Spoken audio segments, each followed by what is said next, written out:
Сәлеметсіңдер ме, оқушылар? Бүгінгі сабақтың тақырыбы ауыз су қоры не себепті азаятынын білесің бе? Жазылым тапсырмасы 8-ші тапсырма.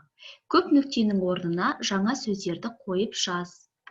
Берілген жаңа сөздер: ауыз су, жарамсыз, теңіздегі тасқындар, жоғарылайды, мал жайылымы, бу, көмірқышқыл газы. Берілген жаңа сөздерді көп нүктенің орнына қойып жазып шығамыз. 9-шы тапсырма, жазылым тапсырмасы. Диалогтегі 4 үнқатымды монологқа айналдырып жаз. Үлгі: алуа. Су қорының төмендеуі ауыл шаруашылығына әсер ете ме? Дана: әрине алуа. Су қорының төмендеуінен мал жайылымдары тозады. Ол ауыл шаруашылығына да кері әсер етеді. Алуа: рахмет, сенен көп мәлімет алдым. Сонда энергияның көп бөлінуінен жердегі су қоры азаяды екен. Су азайса, жерден өнім шықпайды.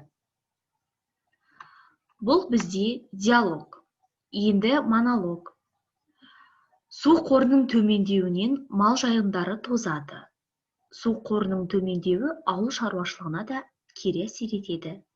Энергияның көп бөлінуінен жердегі су қоры азаяды.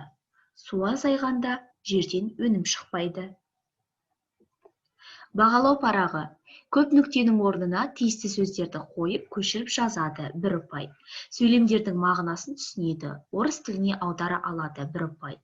Диалогтағы 4 үнқатымды монологқа айналдырып жазады. 2 ұпай. Сауатты жазады. 1 ұпай. Айтылым тапсырмасы. 10-шы тапсырма. Диалогты оқып, жоспар құр. Жоспарға сүйеніп, өз сөзіңнен баянда. Бағалау парағы. Диалогты оқып, жоспар құрады. 2 ұпай. Жоспарға сүйеніп, мәтінді өз сөзімен баяндайды. 2 ұпай. Сауатты сөйлейді. 1 ұпай. Осымен сабақ аяқталды. Сау болыңдар, оқушылар.